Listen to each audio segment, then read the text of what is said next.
Graça e paz a todos, queridos irmãos. É um prazer estar aqui com vocês nesse momento para falar um pouco da Palavra de Deus, para ministrar um pouco sobre esse tempo de incertezas, mas sempre durante os tempos de incertezas. Foram os tempos em que Deus mais agiu. E nós vamos falar agora um pouco sobre Filipenses capítulo 4 e exclusivamente praticamente do verso 4 ao 5. E vamos ler então a carta aos Filipenses, onde o apóstolo Paulo escreveu, estando ele preso ali em Roma, e nós vamos ver um pouco mais o contexto de tudo. E ele escreveu, estando preso, as chamadas epístolas das prisões. Dentre elas está a epístola ou a carta aos Filipenses. Então, Filipenses capítulo 4, de 4 a 5, e coloquei de uma maneira bem atualizada, contextualizada com o grego. Diz o seguinte: alegrai-vos sempre no Senhor. Outra vez vos digo, sempre alegrai-vos em todos os momentos. Outra vez, novamente, sejamos animados, vivaz, contente ou de bom ânimo. Em todo tempo vos digo, alegrai-vos. Em todo tempo vos digo, alegrai-vos. Seja feliz, tenha esperança. Seja a vossa amabilidade, o modo com que falais com as outras pessoas, conhecido de todos os homens, porque perto está o Senhor. Se nós formos meditarmos também no contexto histórico, o que o apóstolo Paulo passou, o que ele enfrentou até o ponto de escrever essa carta. O apóstolo Paulo endereçou a carta de Filipenses para a pequena cidade de Filipos, que fica a mais ou menos 170 quilômetros hoje da cidade de Tessalônica, ou Salonique. E essa pequena cidade, na época, era uma cidade de grande influência, era uma cidade que a Via Ignácia passa por ali até hoje. Enfim, todas as pessoas que saíam do Oriente e vinham para o Ocidente, obrigatoriamente tinham que passar por essa pequena cidade chamada Filipos. Uma outra coisa também interessante de saber é que pertinho ali de Filipos tinha um porto, e na segunda viagem missionária de Paulo, quando ele fez isso, na sua segunda viagem missionária, quando ele foi para Filipos, ele teve uma visão. Ele estava juntamente com Silas, e durante a noite ele teve uma visão de um homem macedônico, chamando ele: passa a Macedônia e ajuda-nos, né? Isso está em Atos 16, verso 9. Então, ali em Troade, que fica pertinho de Filipos, tem um porto. E eles desceram ali naquele porto e foram ali, começaram a andar. A Grécia, esse local onde atualmente é a Grécia, naquela época chamava-se Macedônia, tá? Então, eles foram ali e chegaram até a pequena cidade de Filipos, que era bem pertinho, vizinho mesmo, bem encostadinho de Troade. E ali em Filipos eles encontraram uma senhora chamada Lídia. E pregaram o evangelho para Lídia. A Lídia, ela era uma comerciante local. E a cidade de Filipos tem esse nome porque César Augusto teve um filho chamado Filipos. Então ele colocou o nome dessa cidade, que era muito importante, o nome do filho dele. Até hoje, essa pequena cidade existe. Porém, a cidade original foi construída de pedras e teve um grande terremoto lá, nós vamos saber o porquê. E atualmente existe uma cidade feita de tijolos, concreto, com pedras também, mas não é a cidade original onde o apóstolo Paulo conheceu Lídia e falou do evangelho nessa cidade. Bom, o que aconteceu foi que o apóstolo Paulo foi preso. Depois de um tempo estava fazendo um alvoroço santo ali na pequena cidade de Filipos, que na época era uma cidade grande. E ali surgiu a primeira igreja cristã da Europa. Foi plantada ali na cidade de Filipos. Mas por que o apóstolo Paulo foi preso? Ele foi preso porque ele estava pregando o evangelho. A palavra de Deus diz que ele foi chicoteado, ele foi esmurrado. Ele, juntamente com Silas, eles sofreram essas penas e foram arrastados por toda aquela pequena cidade de Filipos. À noite, eles foram presos, ali na pequena prisão da cidade de Filipos. E foram enjaulados, era uma prisão de pedra, com a porta ou a grade de ferro, com sentinelas, com vigias ali, para evitar que eles fugissem. E naquela época eles eram presos com os pés Eram 2 toras de madeira que colocava nos pés e prendia com cadeado, e as suas mãos com correntes. Mas olha, o fato interessante de que aconteceu nisso foi que o apóstolo Paulo e Silas, à meia-noite, durante a noite, eles estavam louvando e adorando a Deus. Em meio às circunstâncias terríveis que eles haviam passado.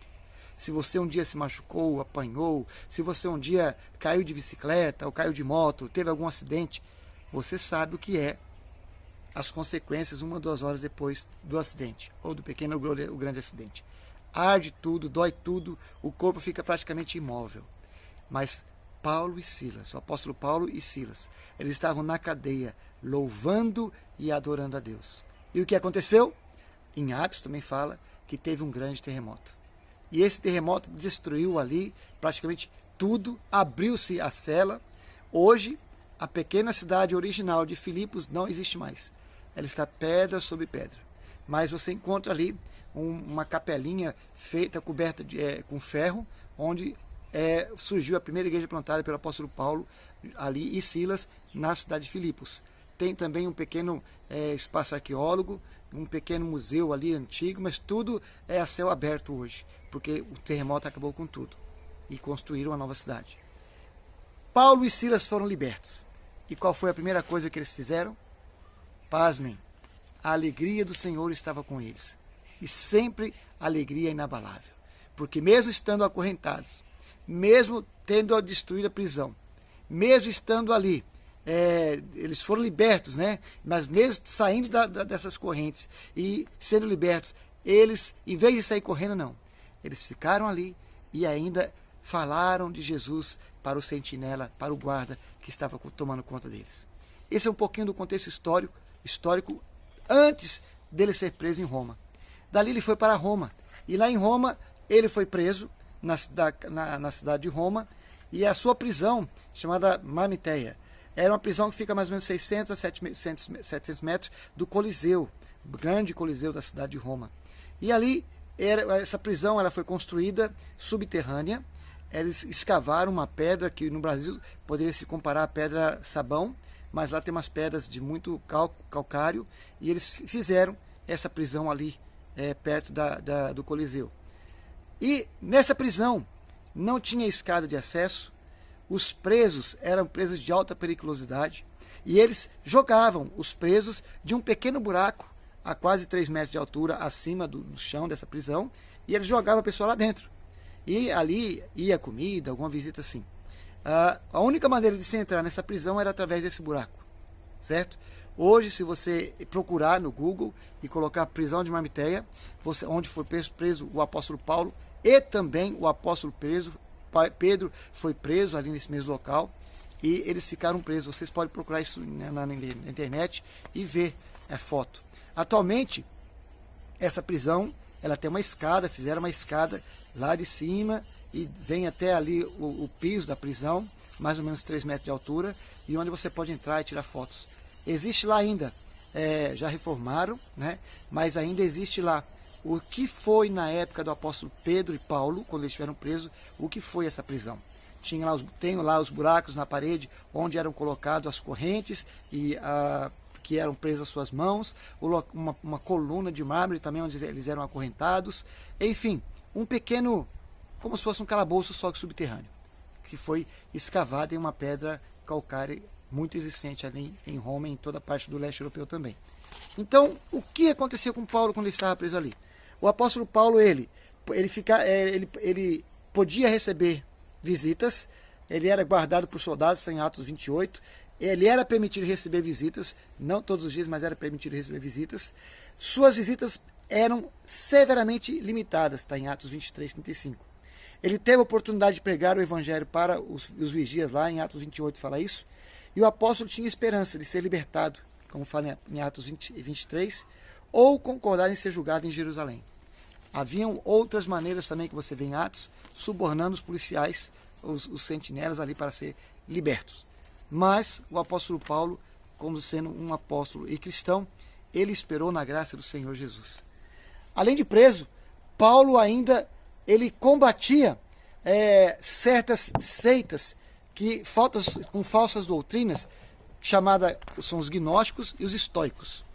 Essa carta que o apóstolo Paulo fez para os irmãos de Filipos foi para saudar os irmãos que eram salvos em Cristo Jesus, dando a graça e a paz. É uma saudação prática que se dá até hoje, que se sauda aos salvos com a graça e a paz do Senhor Jesus. Então todos que são salvos se saudam dessa maneira. E as cartas de Paulo, 1ª e 2ª Tessalônica, as epístolas das prisões, todas têm o início aí, saúde os irmãos com a graça e a paz do Senhor Jesus. Por isso que hoje nós saudamos os irmãos, a graça e a paz do Senhor Jesus, uma maneira bíblica de saudar os irmãos também. E quem eram os estoicos que tanto o apóstolo Paulo combatia, ao ponto dele escrever nessas cartas, para combatendo, defendendo o Evangelho, em defesa do Evangelho? Então os estoicos, eles eram um movimento filosófico, criado há 300 anos antes de Cristo, e era muito difundido em toda aquela região. Para vocês terem uma ideia, essa escola de Sócrates, essas escolas mais antigas, também difundiam o estoicismo e o gnosticismo. Então, os estoicos, principalmente, que eram bem influentes naquela época, em toda Roma, em toda a Macedônia, que atualmente é Grécia, era disseminada por nada mais, nada menos do que Sêneca. Sêneca, um grande dramaturgo, tornou-se advogado, e depois casou com a sobrinha de César Augusto e tornou-se senador. Mas, fatos interessantes, essas pessoas de alta cultura, de alta inteligência, formadas aos pés dos grandes professores da época, eles difundiam essa filosofia gnóstica, que cria no cosmo, na interferência do cosmo, na personalidade das pessoas, e o estoicismo, que eles criam que a verdadeira alegria era estar bem com o cosmo, era se desligar desse mundo, coisas que não vêm segundo a Bíblia. A Bíblia diz que a verdadeira paz, ela vem somente de Jesus. Mas o apóstolo Paulo estava freneticamente, alegremente, divulgando a alegria de Jesus e combatendo o estoicismo e o gnosticismo. Um fato interessante: quando o apóstolo Paulo foi preso pela primeira vez, lá em Filipos, juntamente com Silas, quem prendeu ele? Gálio. Se você vê em Atos lá, Gálio foi quem prendeu o apóstolo Paulo. E quem era Gálio? Gálio era irmão de Sêneca. Também era um grande estudioso e era o senador. Foi designado para ser o governante ali daquela região por César de Roma. Então ele era o que comandava a cidade de Filipos. E quem prendeu o apóstolo Paulo? Exatamente por também estar combatendo o estoicismo, o que tanto pregava Sêneca, Gálio, entre outros intelectuais da época. Então, amados, a nossa luta, a palavra de Deus fala que não é contra carne e sangue, mas nós temos que defender o Evangelho nessa situação toda em que passamos no Brasil e que se passa no mundo. Nós temos que defender o Evangelho, não permitir que a cultura desse século se entranhe dentro da igreja, que a cultura desse século tome conta do seu pensamento, tome conta da sua cultura. A palavra de Deus, ela é supracultural, ou seja, ela está acima de toda cultura. A Bíblia, ela está acima de toda cultura, pois foi feita pelo Criador. O que vem depois foram ocasiões foram criadas por homens. Mas a palavra de Deus, ela é supracultural e ela está acima de toda e qualquer cultura, pensamento ou filosofia humana. Então, aquilo que não aflige diretamente a palavra de Deus, tranquilo. Mas, se a cultura desse século, como tantas outras coisas, estoicismo, gnosticismo, a bruxaria, ocultismo, comunismo, enfim, todas essas coisas que atacam diretamente a família, que atacam diretamente o Evangelho, a palavra de Deus, isso nós temos que combater, não apenas defender, mas como o apóstolo Paulo fazia, ele combatia essas seitas, essas heresias que tanto entravam dentro da teologia que era pregada pelo apóstolo Paulo. Por isso ele escreveu em todas essas cartas, e praticamente todos os escritos que o apóstolo Paulo fez, ele combatia o gnosticismo e o estoicismo, que era tão difundido na Grécia Antiga e Roma também. Então nós temos que orar e pedir a iluminação do Espírito Santo de Deus, para que ele nos ilumine ao que devemos fazer. como combater, como defender o evangelho. Não apenas ficar orando e não agindo, porque a palavra oração é orar, é agir, é ação. Mas muitos de nós ficamos apenas na parte teórica, que é claro, muito necessária a oração. Mas a oração completa ela tem que ter a parte de ação. Ou seja, em albanês fala esbatói, tem que fazer, tem que realizar, tem que mover. Então, nós temos que fazer e realizar aquilo que nós estamos orando. Vivemos pela fé, mas aquilo que cabe a nós temos que fazer. Então, como eu expliquei lá em Atos 16, de 20 e 24, aconteceu o que aconteceu quando Paulo foi preso, né? Mas o interessante é que depois, quando eles estavam orando, veio o terremoto e tudo. Então, a alegria no ministério apostólico. O apóstolo Paulo, ele tinha uma alegria muito grande, a felicidade inabalável, uma alegria suficiente que vinha de Jesus. E nesse contexto nós podemos encontrar algumas palavras-chave como auxílio. Ou seja, a palavra auxílio, no grego, ela significa animado, vivaz, contente ou de ânimo leve. Epicoreia, epicogeia é a palavra mais correta em grego. Está em Atos 1:9, né? Então, a palavra alegria também está ligada ao auxílio, auxiliar as pessoas. Então, o ministério apostólico do apóstolo Paulo, ele, além de pregar o evangelho, ele trazia a alegria inabalável de Cristo Jesus. A alegria de Cristo, ela independe de circunstâncias externas. A alegria de Cristo, ela não depende daquilo que eu estou vivendo externamente. Mas o Espírito Santo de Deus que veio sobre nós depois de Pentecostes. E quando aceitamos a Jesus, é claro. Quando aceitamos Jesus, nós recebemos o Espírito Santo de Deus. Esse Espírito, o Espírito Santo de Deus, ele habita em nós. E aonde está o Espírito de Deus? O que existe? A alegria. Essa alegria que nós falamos que é inabalável, ela é eterna porque ela vem de Deus. O próprio Deus, o próprio Espírito Santo de Deus, que é o próprio Deus, ele habita em nós com essa alegria. Então nós temos que externar a alegria de Jesus Cristo para as outras pessoas, independentemente das circunstâncias externas. Por quê? Porque a palavra de Deus fala que Cristo em nós, a esperança da glória. E quando nós esperamos e cremos no invisível, Deus, ele faz o seu querer, o seu realizar em nossas vidas, porque Deus é Deus. Então, ele teve uma experiência com Jesus. O apóstolo Paulo teve uma experiência viva com Jesus. O apóstolo Paulo, ele viu a existente forma divina de Jesus. Morfoteu. Em Atos 2,6 você vai ver isso. Ele viu a morfologia do próprio Deus pessoalmente. E sendo o próprio Deus que ele viu, ele teve o contato com Jesus Cristo. Então, todos os apóstolos do Novo Testamento, eles conviveram com Jesus, receberam os ensinamentos de Jesus e ficaram com Jesus. Por isso, pregaram o Evangelho até os confins da terra. Ou seja, Jesus, ele é em si mesmo o imutável Deus, habitando entre nós em sua grande excelência e glória.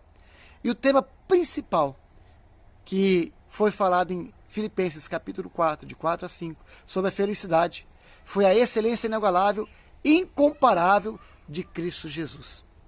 Quando nós temos em nós Cristo Jesus, a excelência inagualável, a excelência incomparável, insondável, que não tem altura nem profundidade, nem direito, nem esquerda, nem para frente, nem para trás, ele é o próprio Deus. Então, mesmo diante da prisão, nós vimos que o apóstolo Paulo, ele destacou a plena felicidade e alegrias vindas diretamente por meio de Jesus. Filipenses 1:4, Filipenses 2:2, Filipenses 3, de 1 a 3, Filipenses 4:1 e 4:10. Em Filipenses 1, de 1 a 10, nós vamos ver essa felicidade inabalável. A felicidade vinda de Cristo Jesus, habitando na vida do apóstolo Paulo. E até um certo tempo atrás, muitos anos atrás, muitas pessoas falavam para mim: mas Henrique, você tem que ser um pouco mais, né? Não, você é muito alegre, você dá muita risada. E eu tentei por um tempo ficar, entre aspas, mais sério. Porque a seriedade da pessoa não está se ela é feliz ou se ela tem a cara fechada. A seriedade da pessoa é que ela tenha uma vida íntima com Deus, que ela tenha uma vida de santidade, que ela tenha uma vida de comunhão com o Pai, através do louvor, adoração, da oração, na vida diária, na prática diária. Isso é seriedade. Mas a seriedade com Jesus, ela é externada através da alegria. E essa é uma alegria incomparável que vem somente de Jesus Cristo, transformando o mundo com a alegria de Jesus. A alegria de Jesus, ela é doada a nós, para que através disso nós vamos transformar o mundo através do nome de Jesus Cristo. E é isso que nós temos tentado fazer. Em Atos, a alegria, são usadas diversas vezes a palavra alegria no Novo Testamento, no Velho Testamento. E hoje, a alegria de Jesus, ela está aí para transformar o mundo. E nós vamos também dar uma olhada, se nós vemos Filipenses, capítulo 1, e do verso 4, 5, o 6, até o 10, fala sobre essa alegria, como eu falei agora mesmo. Nos primeiros capítulos, descreve a plena experiência de Paulo com Jesus Cristo. Se nós formos ver Atos, no primeiro capítulo, ali mostra a experiência que o apóstolo Paulo teve com Jesus Cristo. E também no capítulo 3 é usado como um ponto de prumo, ou seja, de direitamento, de alinhamento, vamos falar assim, do alinhamento de Deus com o homem.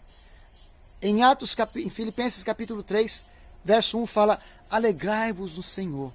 Sendo a primeira vez que Paulo acrescentou no Senhor, apontando para o real e verdadeiro motivo do cristão, que é estar ligado com ele e esperando a sua volta. Tanto é que no verso 5 fala: seja a vossa amabilidade, a vossa comunicação com o próximo, conhecida dentre todas as pessoas, porque perto está o Senhor. Dizendo que nós não podemos perder a oportunidade de falar de Jesus para as pessoas, a tempo e fora de tempo. Em toda e qualquer circunstância, nós temos que levar nossa conversa para Cristo, porque Cristo é o alvo. Cristo é o nosso Senhor e é dele que nós temos que falar. A alegria de Cristo deve fluir de um relacionamento incontestável e inabalável, imutável do soberano Senhor. Ou seja, a alegria de Jesus, ela é imutável. Ela não vai mudar. Ela não vai ser diferente hoje ou amanhã. A nossa alegria externa até pode ser diferente, mas a alegria que nós temos dentro de nós, ela não vai sair. Tem muitos e muitos versos na Bíblia falando sobre a alegria, alegria soberana, imutável de Jesus Cristo. A alegria falada pelo apóstolo Paulo, ela tem seu ponto clímax máximo, vamos falar assim, em Filipenses 4:4. Em duplo mandamento: alegrai-vos no Senhor, e novamente ele pede para nós: alegrai-vos no Senhor. Ou seja, alegrai-vos também a tempo e fora de tempo. Paulo convoca os cristãos a se manifestarem alegria no Senhor, onde os nossos sentimentos externos não devem se caracterizar os sentimentos internos que temos em Cristo Jesus, demonstrando a alegria autêntica que vem do Senhor. Amados, novamente, eu vos falo agora: alegrai-vos no Senhor. Que a nossa alegria, vinda do Senhor, ela possa ser radiante, onde quer que nós estejamos. A alegria inabalável de Jesus Cristo, de Filipenses 4, de 4 a 5, ela nos leva a essa plena certeza de que Jesus Cristo está conosco. E a palavra de Deus também fala: eis que eu estou convosco todos os dias, até a consumação dos séculos.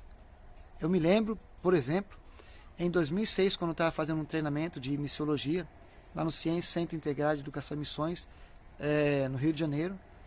E uma das tardes, estava eu com a minha esposa, minha filha, Emanuele, tinha apenas 6, 7 anos nessa época. E veio ali uma ansiedade muito grande, um temor muito grande. Principalmente, vamos falar assim, uma grande ansiedade.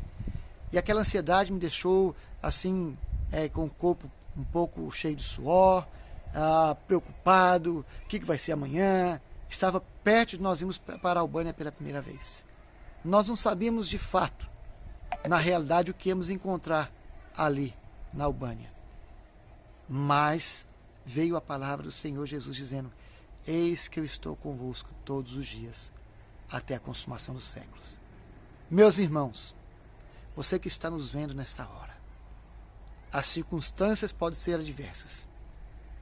O quadro político, espiritual, de saúde emocional, enfim, financeiro do Brasil e até mesmo o nosso próprio Estado possa estar um pouco abalado. Eu não sei quais são as circunstâncias que você está vendo essa palavra, mas a palavra do Senhor, ela é muito clara. Alegrai-vos no Senhor, não desista, não desanime, não esmoreça, não dê o braço a torcer. Sê forte e corajoso. Eis que eu estou convosco todos os dias. Por isso eu vos digo, alegrai-vos no Senhor. E seja a vossa amabilidade, a maneira com que você fale com as outras pessoas, conhecida de todos os homens, porque perto está o Senhor. Que o Senhor te abençoe. Que a graça e a paz do nosso Senhor e Salvador Jesus Cristo, que a unção e a consolação do Espírito Santo de Deus esteja com cada um de vocês agora e para sempre. É o que nós declaramos em nome de Jesus. Nós vamos estar orando agora por você. Eu convido você a fechar seus olhos e vamos falar com Deus. Pai de amor, nós te louvamos, ó Pai, nesse momento. E te louvamos por todas as circunstâncias que temos passado. A tua palavra fala que nós aprendemos a viver contentes em toda e qualquer circunstância, seja na fartura ou na necessidade, na alegria ou na tristeza, na prosperidade ou na escassez. Que o Senhor nos traga essa alegria. Que o Senhor, ó Pai, como fizeste com todos os apóstolos, com praticamente todos os personagens da Bíblia, que o Senhor venha trazer a tua alegria, mas que possamos também saber a nos contentar em toda e qualquer circunstância. Eu oro em nome de Jesus, só para complementar. Eu lembro que quando eu aceitei Jesus, em 24 de março de 1987, foram tempos terríveis, vamos falar assim. Eu estava recém-liberto das drogas, tinha passado 6 anos usando drogas, passei por 3 paradas cardíacas, mas Jesus preservou minha vida. E depois disso, começamos a montar uma casa de recuperação de drogados na cidade de Imperatriz, no Maranhão. E foram dias difíceis, onde eu pude aprender verdadeiramente a viver contente e feliz em toda e qualquer circunstância. Uma crise muito grande naquela época abalou o Brasil e foram tempos muito difíceis, pessoalmente falando, ao ponto de ter escassez de algumas coisas. Não passei necessidades, mas foi um tempo muito difícil. Mas eu me lembro muito bem que em todos os momentos difíceis, de ansiedade, de correria, aquela coisa toda, aquela pressão e opressão, em todos esses momentos, nos momentos mais críticos, eu dobrava os meus joelhos e orava e conversava com Deus, e orava e falava com Ele o que estava passando. Eu pronunciava tudo aquilo que estava passando comigo, ao meu redor ou no meu coração, e daí a pouco, a paz de Deus, que excede todo e qualquer entendimento, ela enchia meu coração. Então, meus amados, seja qualquer circunstância que você está passando, que você venha orar a Deus. Pare, ore e receba de Deus a paz que excede todo entendimento. Que o Senhor te abençoe em nome de Jesus. Graça e paz.